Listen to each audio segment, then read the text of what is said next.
नमस्कार बच्चों, प्यारे दोस्तों, आपका एक बार फिर से अपने इस YouTube चैनल फिजिक्स क्लासेज में आपका स्वागत है।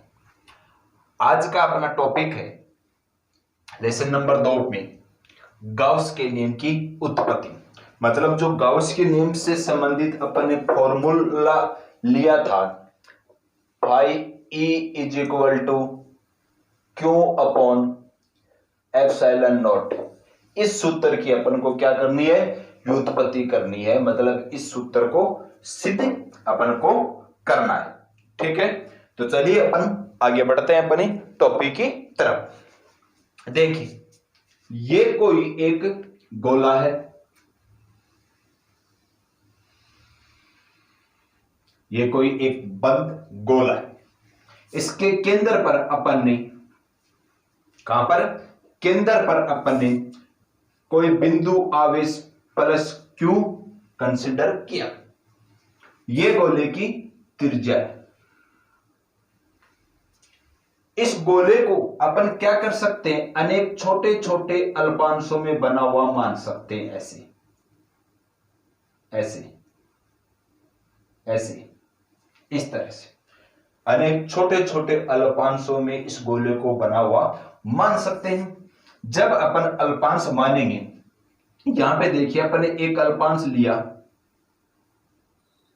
और यहां पर बिंदु P अंकित करते हैं, तो केंद्र से इस अल्पांश के मध्य की दूरी क्या होगी बेटा, मतलब गोले की त्रिज्या r। अब यहां पे एक अल्पांश लिया अपन ने, ठीक है, तो अल्पांश की डायरेक्शन क्या, ds की डायरेक्शन क्या होगी, बाहर की तरफ। ये अल्पांश ds वेक्टर की डायरेक्शन। अब यहां पे क्या है, चार्ज कौन सा है, धनात्मक आवेश कंसीडर किया है गोले के केंद्र पर। तो इस गोले के अंदर जो आवेश कंसीडर किया गया, रखा गया है बिंदु आवेश, इसके कारण विद्युत क्षेत्र की डायरेक्शन क्या होगी, बाहर की तरफ, क्योंकि आवेश धनात्मक है। अब आप ये कहोगे कि सर अपन यहां पे बिंदु P यहीं पे क्यों ले, यहां पे क्यों नहीं ले सकते। हाँ, ले सकते हो। जब अल्पांश यहां पर आएगा तो अल्पांश की डायरेक्शन तो क्या होगी, सदैव बाहर की तरफ होती है, तो ये ds होगा, E की डायरेक्शन भी इधर होगी। जब अल्पांश आपने यहां पे लिया तो ये ds की डायरेक्शन, ठीक है बेटा, और ये वेक्टर E की डायरेक्शन। तो कहीं पर भी ले लो अल्पांश, ये ds अल्पांश की डायरेक्शन और ये विद्युत क्षेत्र की डायरेक्शन। अब आप कहोगे सर इधर तो E की डायरेक्शन ये है, इधर E की डायरेक्शन ये है, तो इधर E की डायरेक्शन ये है, तो यहां से संबंधित अपन विद्युत क्षेत्र की गणना कैसे करेंगे। दिशा अलग अलग हो गई, कोई दिक्कत नहीं है, दिशा किधर भी होगी क्या हो, जब बिंदु P यहां पे लाओगे तब भी क्या होगी बेटा, OP के अनुदिश होगी, OP के अनुदिश है। और अपन मान लो यहां पे कंसीडर किया केंद्र में O है, तो OP के अनुदिश है। यहीं पर भी क्या है, OP के अनुदिश है। इधर बिंदु P लोगे तब भी क्या होगी, OP के अनुदिश होगी। और आपके लिए एक बहुत ही बड़ी खुशखबरी क्या है कि प्रत्येक पॉइंट पे, प्रत्येक अल्पांश पर वेक्टर E और ds वेक्टर की डायरेक्शन क्या है, एक ही दिशा में। मतलब E समांतर है ds के, तो प्रत्येक अल्पांश पर जो E और ds के मध्य का एंगल बन रहा है वो समान बनेगा। जब दोनों समांतर है तो यहां पे एंगल कितने का बनेगा, थीटा बराबर 0 डिग्री के लिए। ये आपके लिए बहुत ही बड़ी खुशखबरी है, आपको डेरिवेशन करने के लिए ये बहुत ही आसानी है। तो चलिए अपन फिर से इनको देखते हैं। ठीक है बेटा, समझ में आया। तो इस अल्पांश अपन गोले पर कहीं पर भी ले सकते हैं और कहीं पर भी बिंदु लेके अपन डिफाइन कर सकते हैं। तो देखिए एक बार फिर से, ये गोला, ये गोले का केंद्र बिंदु O, ये प्लस Q आवेश, मतलब बिंदु आवेश लिया अपन, ये गोले की त्रिज्या R, ठीक है ना। यहां पर अपन कोई बिंदु P लेते हैं और बिंदु P पर कोई एक अल्पांश लेते हैं ds। इस गोले को अपन अनेक छोटे छोटे अल्पांशों में बना हुआ मान सकते हैं। ठीक एक ऐसा ही अल्पांश अपन बिंदु P पर लेते हैं ds, जिसकी दिशा क्या होगी, बाहर की तरफ, क्योंकि अल्पांश की डायरेक्शन क्या होती है, सदैव बाहर की तरफ होती है, उस पृष्ठ से बाहर की तरफ। और यहां पर प्लस आवेश है तो इसके कारण E की दिशा क्या हो जाएगी, ये हो जाएगी। कोई दिक्कत बेटा? तो इसकी थ्योरी क्या लिख देंगे अपन, माना कोई एक स्मॉल r त्रिज्या का गोला है जिसके केंद्र पर बिंदु आवेश प्लस q रखा हुआ है, गोले को अनेक रखा हुआ है, क्या रखा हुआ है, बिंदु आवेश प्लस q आवेश रखा हुआ है। तो क्या लिखेंगे, माना स्मॉल r त्रिज्या का कोई एक गोला है,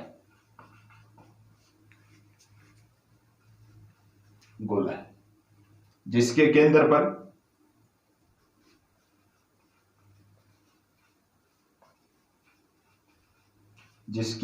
पर प्लस q आवेश रखा हुआ है।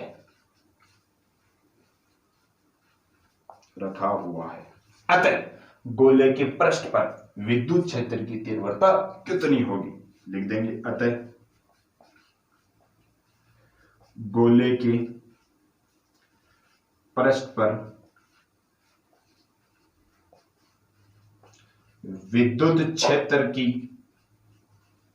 तीव्रता बेटा क्या आ जाएगा, E बराबर बिंदु आवेश है, बिंदु आवेश के कारण विद्युत क्षेत्र की तीव्रता क्या होती है, KQ upon R square. Lesson number 1 में अपन ने अध्ययन किया है, तो KQ अपॉन R स्क्वायर समीकरण नंबर 1।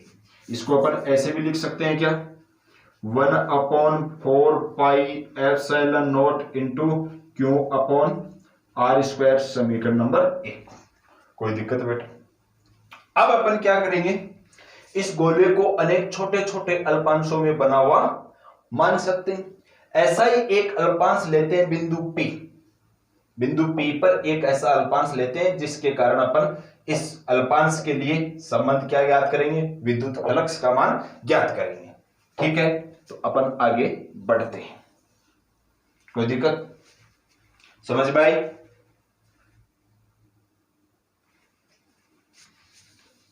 देखिए, बिंदु P पे एक अल्पांश लेते हैं, इसको अनेक छोटे छोटे अल्पांशों में बना हुआ माना अपन ने, तो क्या लिखेंगे, अल्पांश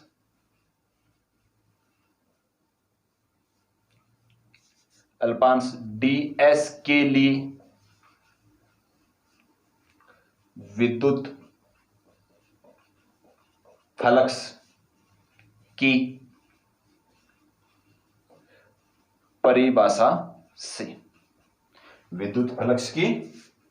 से, ठीक है। तो क्या है था, एक अल्पांश से संबंध फ्लक्स ज्ञात करना है, तो क्या आएगा बेटा, d phi E is equal to E vector dot ds vector. कोई दिक्कत? लेकिन ये तो सिर्फ एक अल्पांश के कारण फ्लक्स है, अपन को तो संपूर्ण गोले के लिए लेना है, तो क्या लिखेंगे, संपूर्ण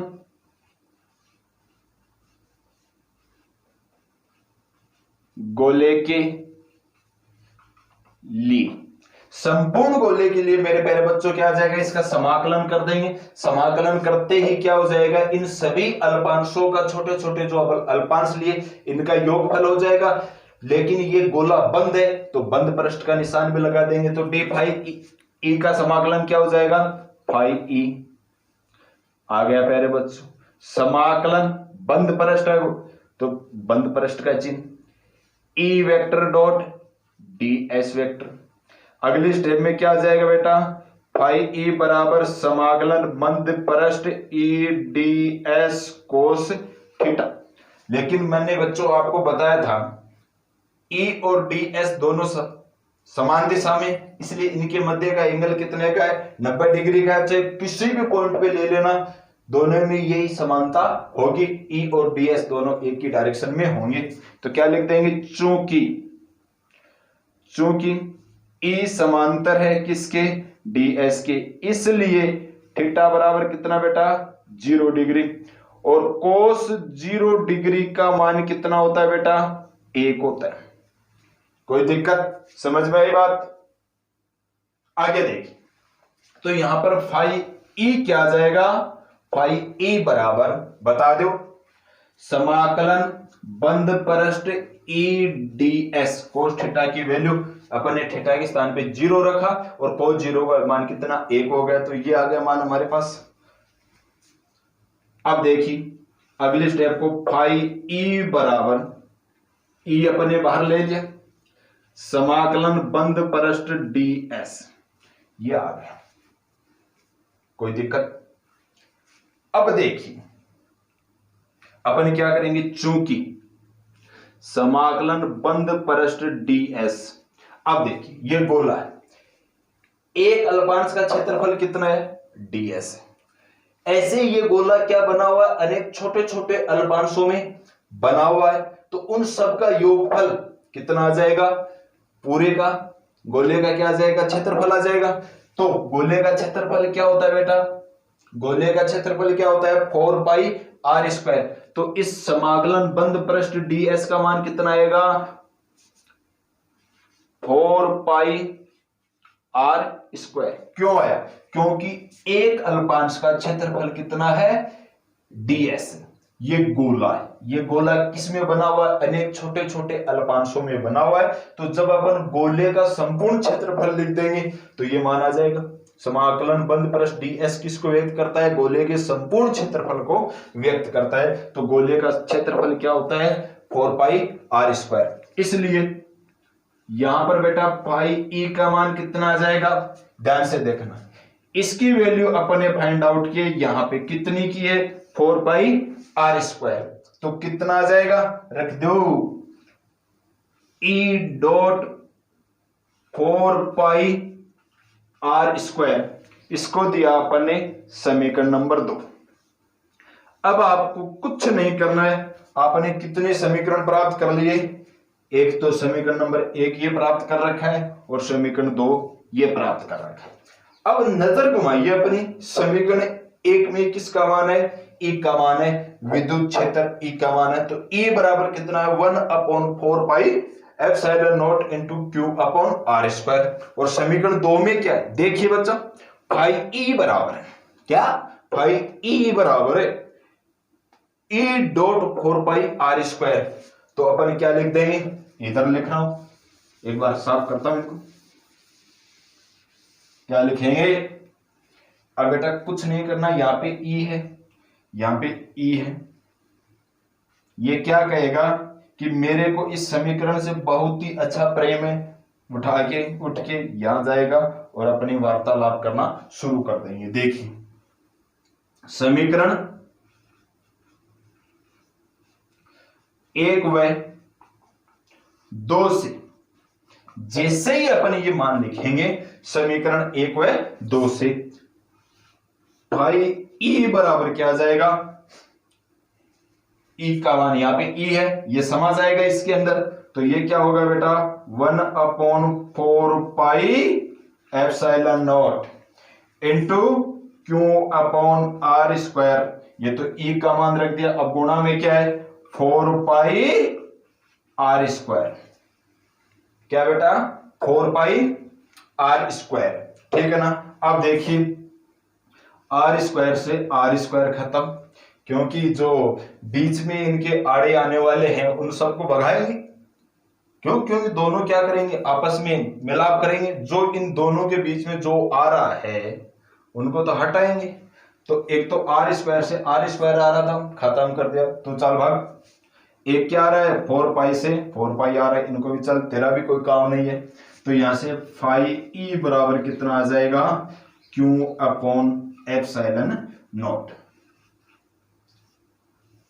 के परिमाण आ गए बेटा, गाउस को नियम आ गए कि किसी काल्पनिक बंद पृष्ठ से संबंध विद्युत फ्लक्स का मान, उसमें उपस्थित सभी आवेशों का बीजगणितीय योगफल क्या होता है 1/4 पाई सॉरी 1 एप्सिलॉन नॉट का गुना होता है। तो बंद पृष्ठ में आवेश कितना है, क्यों है, ये क्यों क्या क्या है 1 एप्सिलॉन नॉट का गुना है, क्या लिख देंगे, यही गाउस का नियम है। ये उत्पत्ति अपने की डेरिवेशन समझ में आया। मैं आपको होमवर्क के लिए एक एग्जांपल देता हूं, मेरे को कमेंट बॉक्स में आप जरूर उसके बताइए या फिर व्हाट्सएप पे आंसर बताइए। ठीक है बेटा, कोई दिक्कत। एक एग्जांपल देता हूं। एग्जांपल ये है कि निम्न चित्र में छायांकित भाग का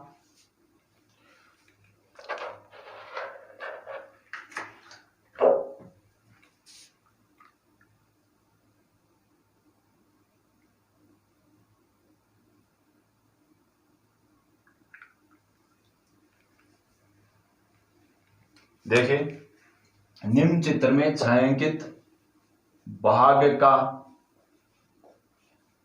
विद्युत फ्लक्स ज्ञात कीजिए।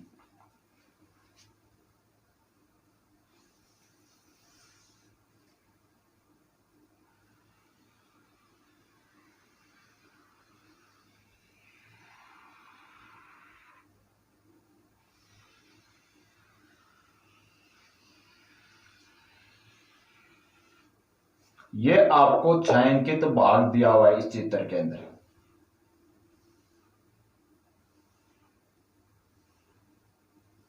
इसके अंदर इस पॉइंट के ऊपर 2 कूलाम आवेश दिया हुआ है, इस पॉइंट पे आपको -1 कूलाम आवेश दिया हुआ है, इधर आपको 1 कूलाम आवेश दिया हुआ है, इधर आपको 2 कूलाम आवेश दिया गया है। आपको इस छायांकित भाग से संबंध फ्लक्स का मान, ऊपर मैंने विद्युत ही लिख दिया, विद्युत फ्लक्स भी लिखेंगे अब। भाग का विद्युत फ्लक्स ज्ञात कीजिए। ठीक है बेटा, ये अपनी बोर्ड एग्जाम 2019 के अंदर आया हुआ है और 2016 में भी आया हुआ है। ठीक है बेटा, इसको आपको करना है और उत्तर आपको बताना है। क्लास समझ में आई तो लाइक कीजिए, शेयर कीजिए और सब्सक्राइब जरूर कीजिए। चलिए बच्चों, अपन फिर मिलेंगे अब अगले वीडियो के अंदर। तब तक के लिए दीजिए हमें आज्ञा। धन्यवाद।